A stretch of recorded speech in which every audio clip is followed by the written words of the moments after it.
Selamat siang, perkenalkan nama saya Riko Buskesenayan dan pada kesempatan ini saya akan memberikan video singkat tentang bagaimana pengepakan spesimen AFP. Dalam hal ini untuk pembuatan tugas sebagai peserta pelatihan PD3I. Oke, saya dari Kabupaten Belambangan Timur.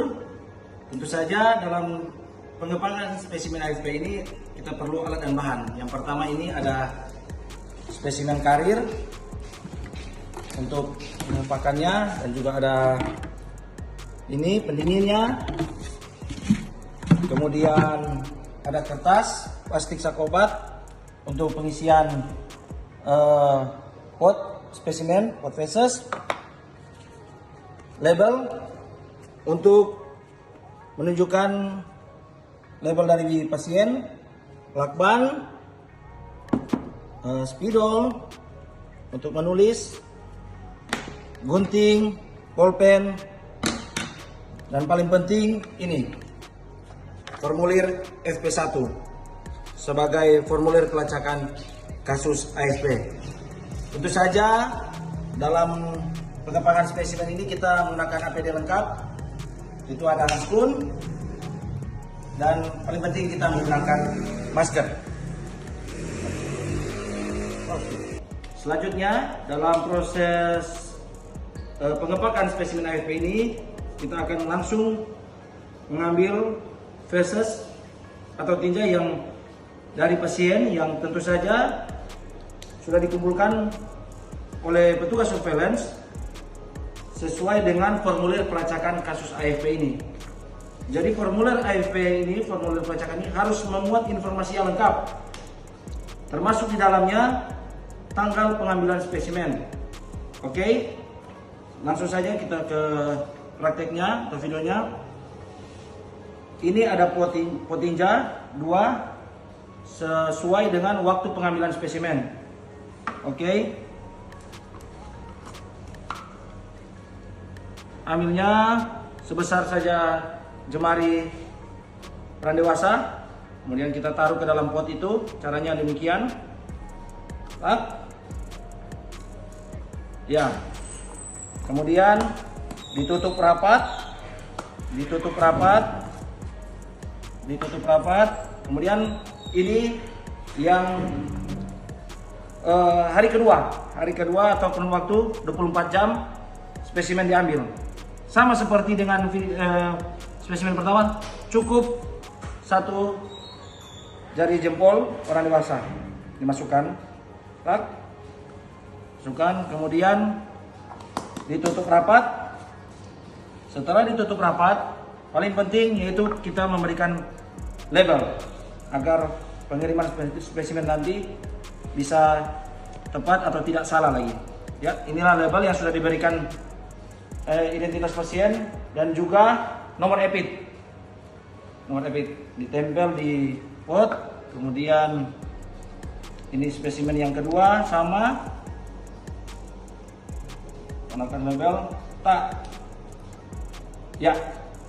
Selanjutnya untuk pengepakan harus menggunakan selotip untuk merapatkan atau membuat pot itu tidak bocor.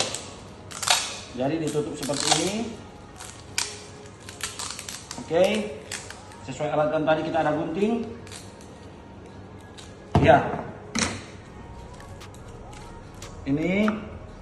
Kemudian yang satunya juga.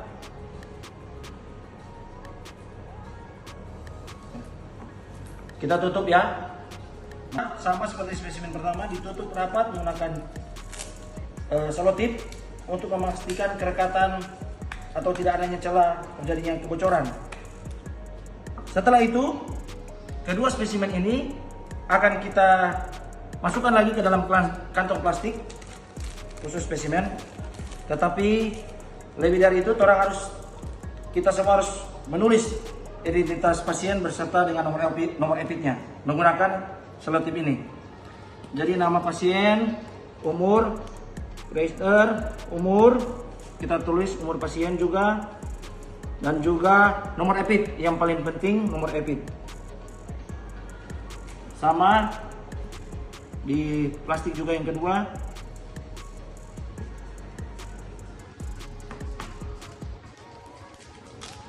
Kita masukkan spesimen yang sudah kita isi minyak tadi.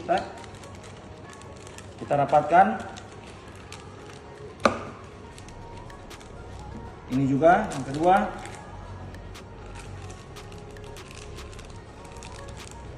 Kita masukkan ke dalam plastik obat. Oke, selanjutnya proses pengepakan terakhir yang paling terakhir yaitu dalam spesimen karet ini. Kita buka. Boleh kita menggunakan plastik untuk menahan spesimen, boleh juga ini, tetapi menggunakan ini pipet untuk mendinginkan. Dimasukkan saja seperti ini, tidak, sehingga aman. Jangan lupa ditutup rapat. Kemudian yang paling penting, agar spesimen itu tidak tergoncang di dalam, diberikan pulpen yang lain. Ditutup rapat. Terakhir, seperti juga tadi kita tutup juga dengan double tip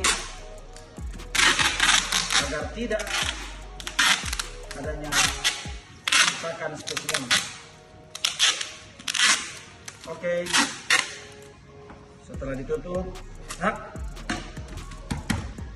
paling terakhir yaitu formulir EPIT tadi yang sudah kita isi semua lengkap, kita masukkan ke dalam plastik untuk dikirimkan ke kabupaten, selanjutnya ke laboratorium rujukan melalui Provinsi Sulawesi Utara.